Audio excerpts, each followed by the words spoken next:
નમસ્કાર, હું છું અર્જુ અને આપ જોઈ રહ્યા છો અવર ગીર સોમનાથ પર સાંજનું સરવૈયું. તો ચાલો જોઈએ આજના મહત્વના સમાચાર.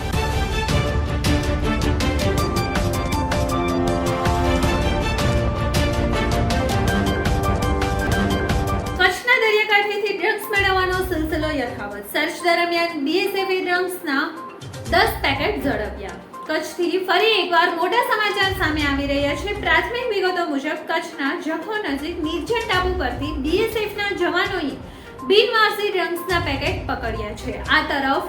આ મામલે વધુ તપાસ શરૂ કરવામાં આવી છે. ચાંદીપુરા વાયરસથી હાહાકાર. મહેસાણામાં ચાંદીપુરા વાયરસથી એક બાળકનું શંકાસ્પદ મોત. મહેસાણા જિલ્લાના વરેઠા અને ડાભલામાં ચાંદીપુરા વાયરસના 2 કેસ નોંધાયા છે. 2 બાળકો પૈકી એક બાળકીનું મોત. ક્યારેય સાંભળ્યું છે કે આખું ગામ જ વેચાઈ ગયું હોય? જૂના પહાડિયા બાદ કલીપુરા ગામ આખું વેચાઈ ગયું. ગુજરાતમાં અત્યાર સુધીમાં અનેક કૌભાંડો સામે આવ્યા છે. 2 દિવસ પહેલા જ ગાંધીનગરના દહેગામમાંથી એવું સામે આવ્યું હતું કે વાત કોઈના ગળે ના ઉતરે. ત્યારે જ ફરી આજે એક એવો જ કિસ્સો વધુ સામે આવ્યો છે કે દહેગામના સાપા ગામમાં કલીપુરાની જમીન બારોબાર વેચાઈ ગઈ છે. એક સાથે 3 સિસ્ટમ સક્રિય થતા અતિભારે વરસાદની આગાહી. અનેક જિલ્લામાં જાહેર કરાયું રેડ એલર્ટ.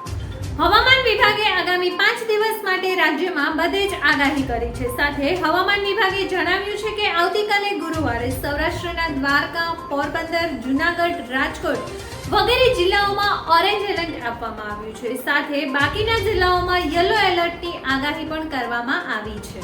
રાજકોટ અગ્નિકાંડ બાદ માત્ર નાના અધિકારીઓની ધરપકડ કરવામાં આવી. કોંગ્રેસે ફરીવાર સરકાર પર લગાવ્યા આરોપ. કોંગ્રેસના નેતા અને પૂર્વ ધારાસભ્ય ઇન્દ્રનીલ રાજ્યગુરુએ પત્રકાર પરિષદમાં જણાવ્યું કે ટીઆરપી અગ્નિકાંડ મામલે કોંગ્રેસે ફરી સરકાર પર લગાવ્યા આરોપ. કોંગ્રેસ નેતા ઇન્દ્રનીલ રાજ્યગુરુએ ખાસ લોકોને છાવરવામાં આવતા હોવાનો આરોપ લગાવવામાં આવ્યો છે. કોંગ્રેસના ધારાસભ્ય જિગ્નેશ મેવાણીએ આક્ષેપ કરતા કહ્યું કે ગીર સોમનાથમાં આહિર અને દલિત સમાજ સામે ટાર્ગેટ કરવામાં આવી રહ્યું છે. તો જોઈએ કે કોંગ્રેસના ધારાસભ્ય જિગ્નેશ મેવાણી છે, એમને આક્ષેપ કરતા કહ્યું છે કે ગીર સોમનાથમાં આહિર અને દલિત સમાજ સામે ટાર્ગેટ કરવામાં આવી રહ્યા છે. તેમના હોટલો, મકાનો, પાનના ગલાઓ તોડવામાં આવી રહ્યા છે. કોંગ્રેસને મત આપનાર મતદારોને ટાર્ગેટ કરાયા છે. કચ્છમાં સીઆઈડી ક્રાઇમમાં સસ્પેન્ડ કરવામાં આવેલી મહિલા પોલીસ કોન્સ્ટેબલ નીતા ચૌધરીને એટીએસે કચ્છ પોલીસને સોંપી. સુરેન્દ્રનગરના લીંબડી પાસેના ગામમાં નીતા ચૌધરી રોકાઈ હતી, જેમાં આરોપી બુટલેગરના સગાના ઘરે નીતા ચૌધરી રોકાતા અનેક ખુલાસાઓ થશે. સસ્પેન્ડ નીતા ચૌધરીએ એટીએસને ઝડપી પાડી છે. ગુજરાત એટીએસે સમગ્ર મામલે વધુ તપાસ હાથ ધરી છે.